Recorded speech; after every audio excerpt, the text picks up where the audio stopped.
Welcome to another video. My name's O'Brien and I help people to empower their lives. On today's video, we're going to be talking about don't panic. And what I mean by that is don't panic about the coronavirus. And I can't emphasize that enough. Don't panic. Now, it's one thing to take precautions, which you should. Everybody should take precautions. You wash your hands, you wash your face, you use your disinfectant wipes. Take all those precautions. Nobody's saying that. And that's very important, but it's equally, if not more important, not to panic. And the reason being is when you panic, you have anxiety. When you have anxiety, you have worry. When you have worry, you have stress. And when you're stressed, that activates what's called the sympathetic nervous system, or otherwise known as fight or flight. So, in other words, you get the crap scared out of you of a perceived danger, be it real or perceived, and you freak out. Your body starts producing hormones such as cortisol, epinephrine, otherwise known as adrenaline. Now, it was good 10,000 years ago when you're running from the saber-toothed tiger. You get all of that adrenaline in your body. It goes to your muscles.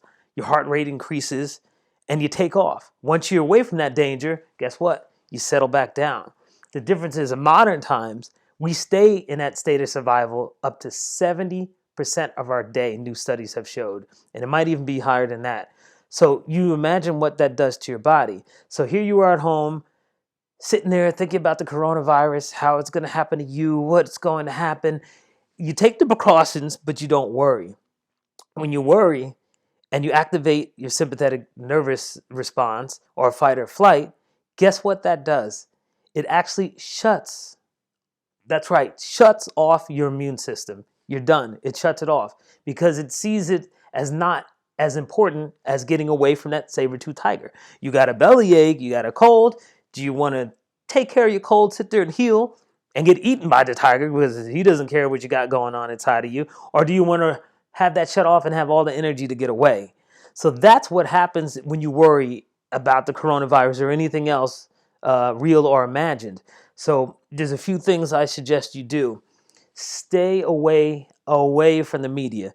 Of course, you go in, dip in for a minute, get into the information you need to about your neighborhood, about any alerts that are going on, but don't get sucked in. We get sucked into the sensationalism. We're worried about everything. What did this channel say? What did this channel say? You're on Instagram. You're checking everything. You're talking to people online. Stay away from that. Stay calm. You did everything you could do, but now you want to stay calm. And a great way to do that is watch a funny movie, watch one of your favorite movies. Don't watch anything hyper violent because that still plays on your subconscious in stress patterns and worrying. So don't do that. Like I said, read your favorite book, watch your favorite movie, as long as it's something like a comedy and maybe a love story or something. And also keep around you, even if only by phone or email or Facebook or whatever, people who are positive. You want to stay with those people because I'm telling you this right now from experience. If you're around the people who are negative and everything's going to go wrong and you're going to die and it's the apocalypse and doomsday, you start thinking that and it plays over and over and over again in your mind. And guess what? You activated your sympathetic nervous system again. We want you going the other way and activate what's called your parasympathetic nervous system. Now, what that's responsible for is digestion, rest, reproductive systems, all of those good things. So that's what we want to activate. And you can do that by literally being calm and relaxing. Um, just be around positive people. One way to relax too, another way is meditation. Now, I have friends and people who've never really meditated before, and they're reaching out for it now in this situation. And I made a meditation video, which you can probably see up here. I'm going to have a link for, which is a quick one. It's only 3 minutes and 30 seconds long, basically 3 minutes with instructions. So it's great for people who have anxiety, or if you're at work and you're stressed, or home and stressed, and don't have the time to do a full-on long meditation video, or for the beginner who's never done it before and it's hard for them to concentrate and center and stay centered. So this is great for them. And for the seasoned professional, the yogi, they'll benefit from this too because it's kind of like a quick tune-up. So that'll help a lot. But even if you don't get it from me, get it from somewhere, meditate and relax and stay calm, because we don't want to be in that fight or flight mode.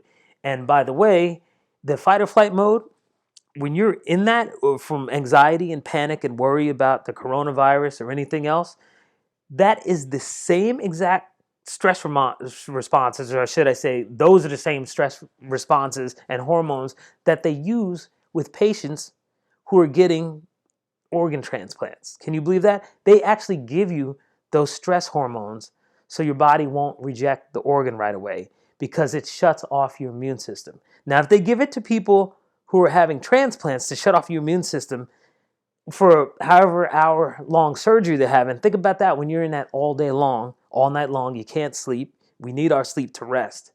So that's why it's very important to stay calm, reach out to the community, even if it's by distance. Call somebody on the phone who you know is stressing, or if there's an elder person you know who needs something dropped off, you can help them. And it's a great thing by helping somebody else, because just by doing that, you will not be in a state of survival. It doesn't work. It's being creative, even if you're just helping somebody or talking them through it or dropping off food on their porch if you don't want contact. When you do those things and reaching out to help others, you cannot be in a state of survival, because if you're in a state of survival, you're only thinking about yourself. You're not thinking about anybody else. So transversely, you start thinking about other people who you can help. It takes your mind and your body out of that stress response. So keep doing that. Stay safe.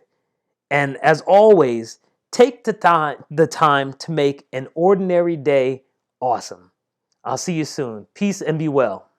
Oh, and by the way, if you found anything in this video useful, which I'm sure you did, please, please, please hit the like button, subscribe, and hit the notification bell to be up to date on the latest videos I'm going to bring to you. And for God's sakes, subscribe. Thanks, and have a great day.